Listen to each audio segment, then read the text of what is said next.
Wow. So this week's stock of the week is Cabasid Investment PLC, listed in the Nairobi Securities Exchange. It's under the manufacturing and allied segment. Yeah. So it actually closed on Friday. Must have been the 5th of November. It closed at 13.05 Kenya shillings. Cabasid now, okay, just to give our listeners a bit more understanding on this, Cabasid has 3 subsidiaries, okay? So there is the Cabasid CO2 that is in the business of mining, and processing and selling carbon dioxide. And then there is now 2 investment companies. We have Goodison 29 Limited and Goodison 47 Limited. Okay, so there are 3. Now, Cabasid,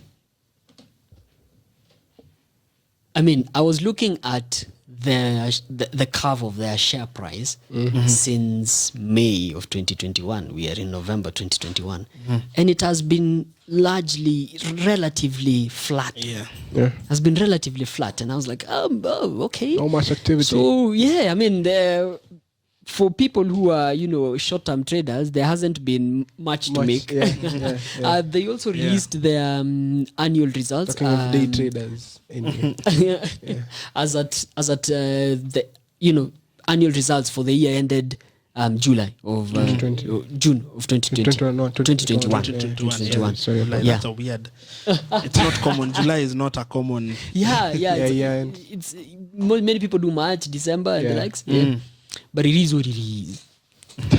So I was just trying to look at, especially one of the latest happenings is the largest share owner. I think his name is BC Patel, if I'm not wrong.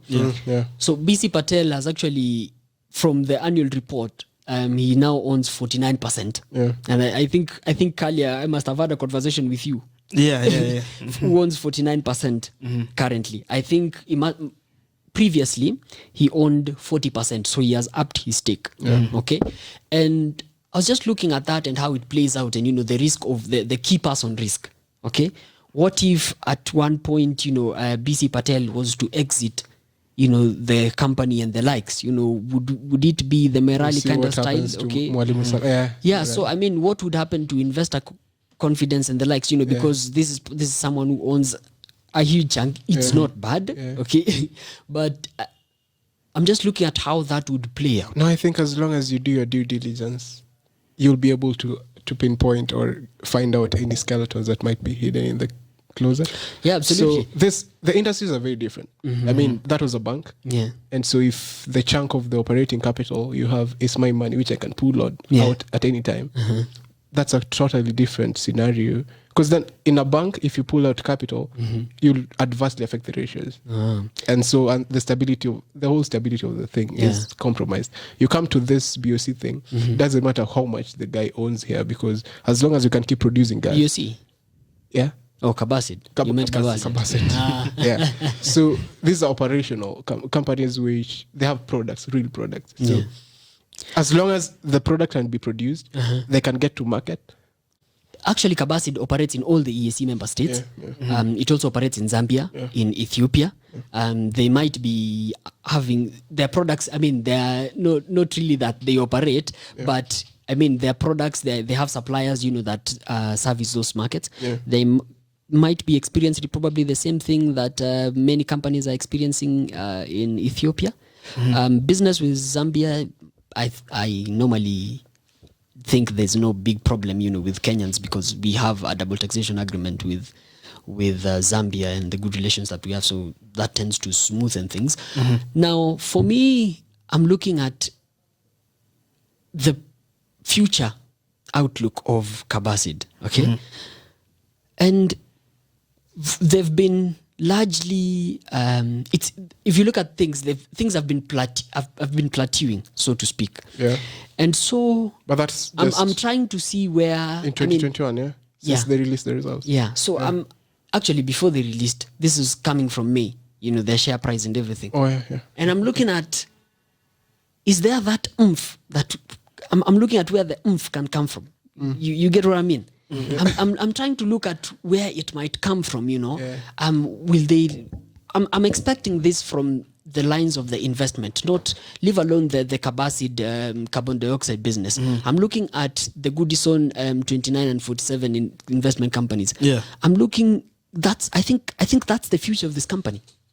Now, I think it's hard to tell because we do not know. They haven't said much about what Goodison 47 and 21, like what exactly they're going to use it for. Yeah, so I don't know whether we can say that that's the future of the company. I think for now, because their core business is in carbon dioxide, so the question would be, how much more, is there more room for growth? Or can they get into new industries? Can they get into new, I'll tell you how. Yeah, like basically away from what it is they've been doing. Yeah, I think the past several years. I mean, and they've been doing that since the 70s. But do you know what, Kalia? If Cabasid buys BOC, that share price is gonna skyrocket. Do you know why? If you look at the gases market in Kenya, so actually Cabasid is one of the leaders when it comes to CO2. Carbon dioxide. All right, wide range. They do the medical one. They do the one for industries. For food and everything. Yeah. That's what they deal with it. That carbon dioxide is a big business for them. Yeah. Now, if you look at BOC is big in nitrogen. BOC is big on oxygen. Yeah. They never do carbon dioxide. Yeah. That's why we actually must have been in January or February at the beginning of the year. We saw that Cabasid, as well as another company, they wanted to buy 100% of the ordinary listed shares of BOC. 100%. Yeah.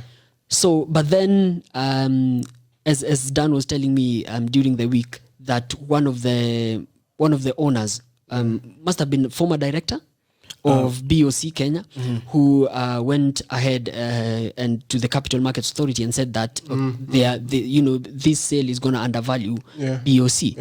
Because the offer price was undervaluing the company. I think they had offered around 1.2 billion Kenya shillings. Now, which translated to how much per share? Must have been 60 something, 63, Bob. Yeah. Now I'm thinking, if I think BOC is currently at around 90, if I'm not wrong. I stand to be corrected on that. I haven't checked. It fluctuates. As the time we're speaking. Yeah. The market listens to us a lot, because we are the market map. We are the map of the market. That's why I clarified, as at the time of recording. Now, you see, that's on. And also there have been conversations about BOC. Now, if Cabasid buys BOC, Cabasid will become a monopoly in this case, because they'll have essentially what they haven't had for a long time. Yeah, which is the other gases. Which is the other gases. Yeah.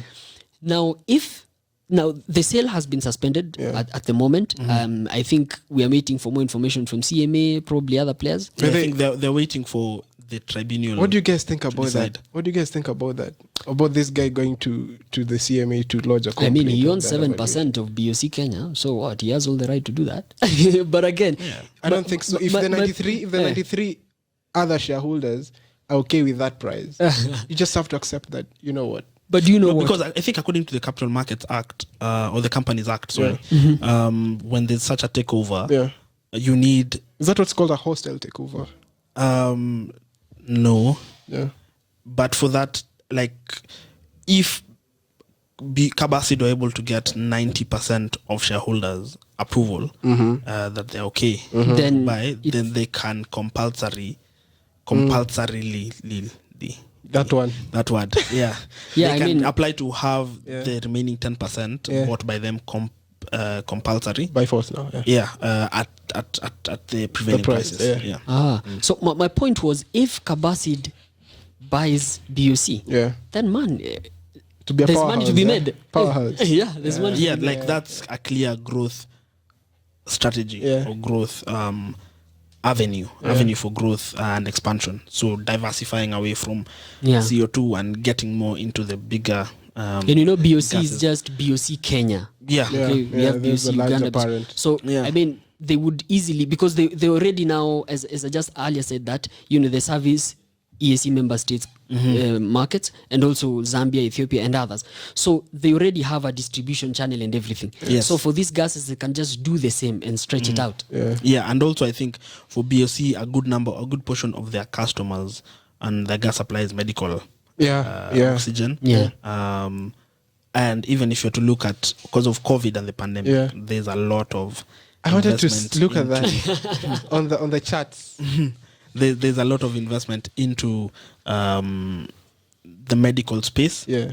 And then there is a lot of, and also looking forward, because of the emergence, especially in Kenya, lifestyle diseases are getting more and more common. The need for such is becoming more and more. So I think the outlook in that space, I don't like what you're about to say. the outlook in that space, from a medical oxygen supply point of view, unfortunately good. It looks like it's going to be good. So I think for Cabasid, if this transaction actually goes through, then it's a good deal for them. And the Anini have been like decent. They have a decent dividend yield, 5.3%. Yeah. Not too exciting, but it's consistent. I saw their price earning ratio is at around 8.8. Why is that? The dividend ratio. Oh, because they're not actually investing this capital anywhere. Yeah, because I think they are not giving the dividends. They do pay out dividends of their dividend payout total is around 55% of their earnings. Yeah, which is fairly good. If 55 translates to 5. 50, if you're giving out 55%, I know, you know the way Dan was shaking his head, because in mind he has BAT. People who do 80%. So when he hears 55%, like you guys are being stingy. But then they do have very minimal debt. So usually, at least for in that sense, their profits going to the it's retained. So it's either going back. So I think that's why they're having the money even to make this offer to BOC. But for me, I think I'm eagerly. I'd really want to know more about the Goodison 29 and Goodison 47. I'd love to know what they're doing on that space. I mean, I think it's interesting. Wow. I really hope, I'm thinking of Centum. I'm having Centum in mind. So I'm like, here's competition, and everything. For me, my recommendation is probably to put my ears and eyes out there for that tribunal on buying BOC. Wait. So what are you telling? What are you telling the investor? Do not buy hold, now. wait. I'm telling the investor, There's no wait, actually. Karada, tupa maskio, tupa macho. Something good might come out. Even for me, it's a wait for now. I wouldn't go in to buy now. Although, if you have an inkling of how the tribunal could go, then maybe you might have an advantage if you move in early. An unfair advantage. Not unfair if you have an inkling. I don't know if you he doesn't go care the means and by speak which to crystal balls and they tell you that is not an unfair advantage.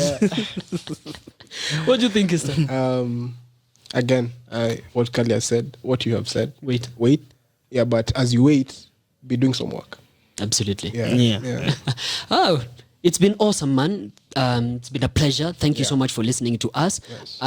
Follow us on our Twitter handle at MarketMap_KE, on LinkedIn, Kenya's Market Map. We are on Facebook. Dan, Yes, we're on Facebook. What's our handle on Facebook? Kenya's Market Map. Kenya's as Market. well. Fantastic. Also check out our podcast, kenyasmarketmap.com. Yeah. You can find all the latest episodes there. From episode 1, we've done a special edition on the economic survey of 2021 here in Kenya. Look at that. Tell us what you think about the podcast. Once again, thank you. It's been a pleasure. Bye. Remember. Remember. Nothing personal. It's nothing personal. It's just business.